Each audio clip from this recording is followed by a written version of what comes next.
नमस्कार guys, welcome back to my channel. आज हम पढ़ने वाले हैं इकोनॉमिक्स का एक टॉपिक जिसका नाम है स्टैटिक सीरीज। ठीक है, स्टैटिक सीरीज पढ़ने से पहले अपन को पढ़ना पड़ेगा स्टैटिक सीरीज क्या होता है, वो अपन उसको समझाएं। उससे पहले अपन को समझना पड़ेगा रो डाटा क्या होता है। ठीक है, रो डाटा। ठीक है, रो डाटा क्या होता है। रो डाटा एक तरीके से कोई सी भी नंबर हो सकता है। जैसे मैं आपको बताऊं, एक एग्जांपल दूं कि एक क्लास है, फर्स्ट क्लास है। फर्स्ट क्लास के अंदर एक टेस्ट कंडक्ट करवाया गया और उसके अंदर बच्चों के कुछ मार्क्स आए। अब मैं लिख दूं यहाँ पे, ऐसे मैं कुछ भी नंबर लिख दूं, जो भी आप मन चाहे 28, 25, 30 कुछ भी लिख दूं।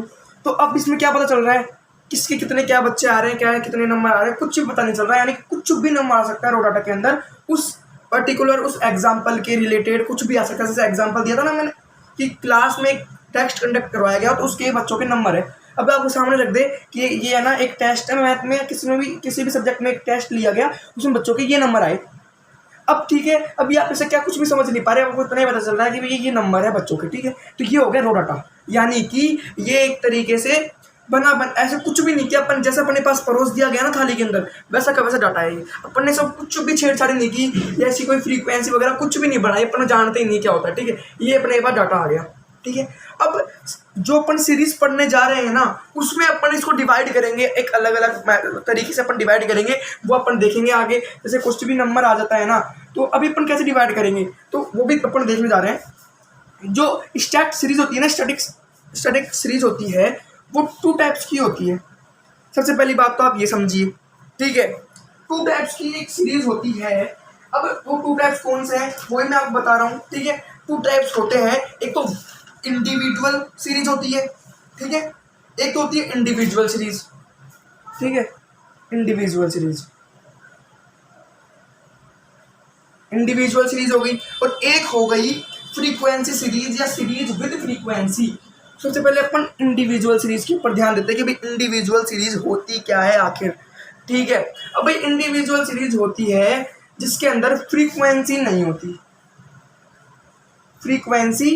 होती, इसके अंदर इंडिविजुअल सीरीज के। अब आप बोलोगे फ्रीक्वेंसी क्या होती है सर, हमारे को तो ये बताओ, फ्रीक्वेंसी नहीं जानते हम तो क्या होती है। तो फ्रीक्वेंसी होती है कि किसी भी डेटा के अंदर कोई डेटा प्रेजेंट कर दिया गया आपके सामने, कुछ भी नंबर दे दिए गए, XYZ कुछ भी नंबर दे दिए गए, तो उसके अंदर वो उस सीरीज के अंदर एक नंबर कितनी बार रिपीट कर रहा है अपने आप को। एक डेटा के अंदर एक नंबर अपनों कितनी बार रिपीट कर रहा है। मैंने आपको एग्जांपल दिया था 30 वाला, मैं कितने सारे 30 दे दिया एग्जांपल दिया था भी, है ना। तो उसमें 30 कितनी बार अपने आप को रिपीट कर रहा है, वो 30 की क्या हो जाएगी, फ्रीक्वेंसी हो जाएगी।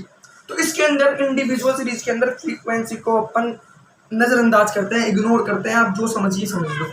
ठीक है, इसके अंदर अपन फ्रीक्वेंसी को इतना इंपॉर्टेंस नहीं देते। ठीक है, आई बात समझ में। ठीक है भाई, ठीक है, आगे इंडिविजुअल सीरीज क्या होता है। मतलब अगर मैं आपको बोलूँ कि एक एग्जाम लिया गया, अब उसमें मैं आपको, जैसे वो तो रो डेटा था, अपन ने कुछ किया, अब मैंने आप उसके अंदर ऐसा कर दिया कि भाई मैं आपको बताऊं कि जैसे टेस्ट कंडक्ट करवाया गया। अब टेस्ट के अंदर फर्स्ट रोल नंबर क्या है, 30 नंबर, सेकंड रोल नंबर क्या है, 30 नंबर, थर्ड रोल नंबर क्या है, 30 नंबर। मतलब कुछ भी लिख लो, कुछ भी नंबर लिख लो भाई, ऐसे रोल नंबर वाइज दिखा दिया, तो भी अपन को पता चल रहा है। उस टाइम तो अपन को कुछ पता नहीं चल रहा था उस एग्जाम्पल के अंदर कौन से बच्चे के कैसे नंबर आए।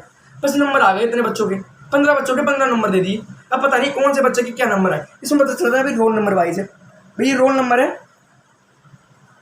ठीक है, ये रोल नंबर है। अब अपन को पता चल गया कि भाई ये रोल नंबर है, इस रोल नंबर के कितने बच्चे हैं। अगर अपन को पता करना है कि सेकंड रोल नंबर कितने बच्चे हैं, भाई 30, मतलब कितने नंबर है, 30 नंबर है, कितने मार्क्स है, 30 मार्क्स है।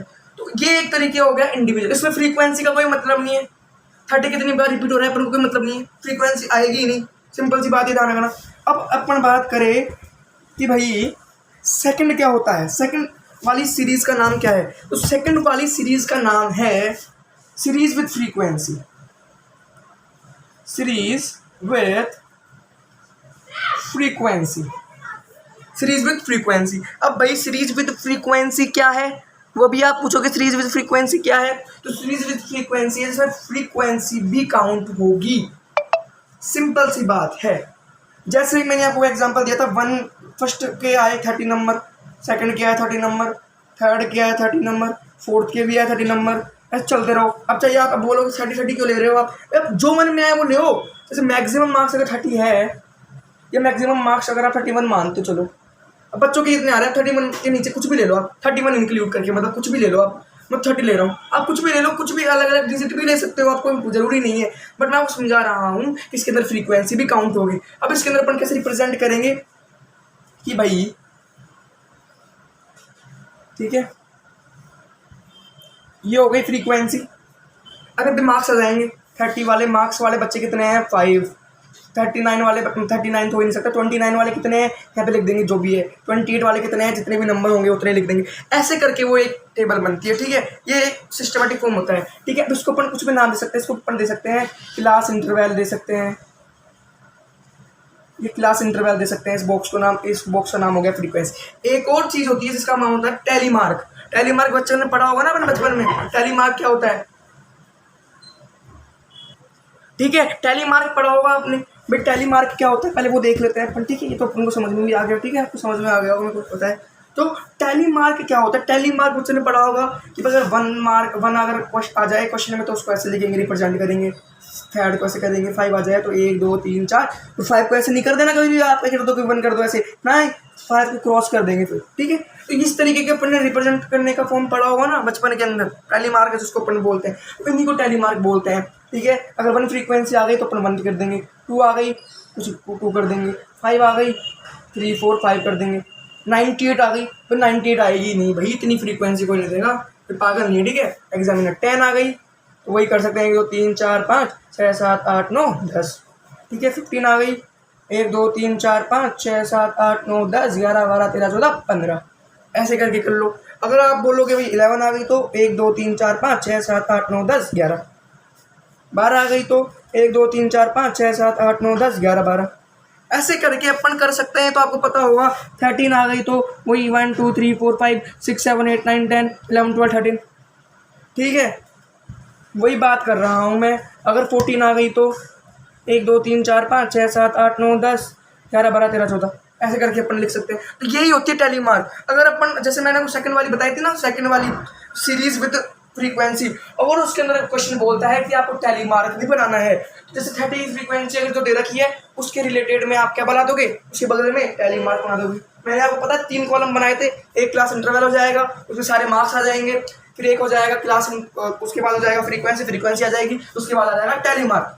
इस तरीके से अपन को 3 बनाने हैं कॉलम, ठीक है। और 3 कॉलम के अंदर अपन तीनों को अपन रिप्रेजेंट कर देंगे, उसको शो कर देंगे कि भैया इतनी तो फ्रीक्वेंसी आई है, इतनी क्लास इंटरवल थी, इतनी फ्रीक्वेंसी आ गई, और इसका टैली मार्क रिप्रेजेंटेशन भी आपको दिखा दिया।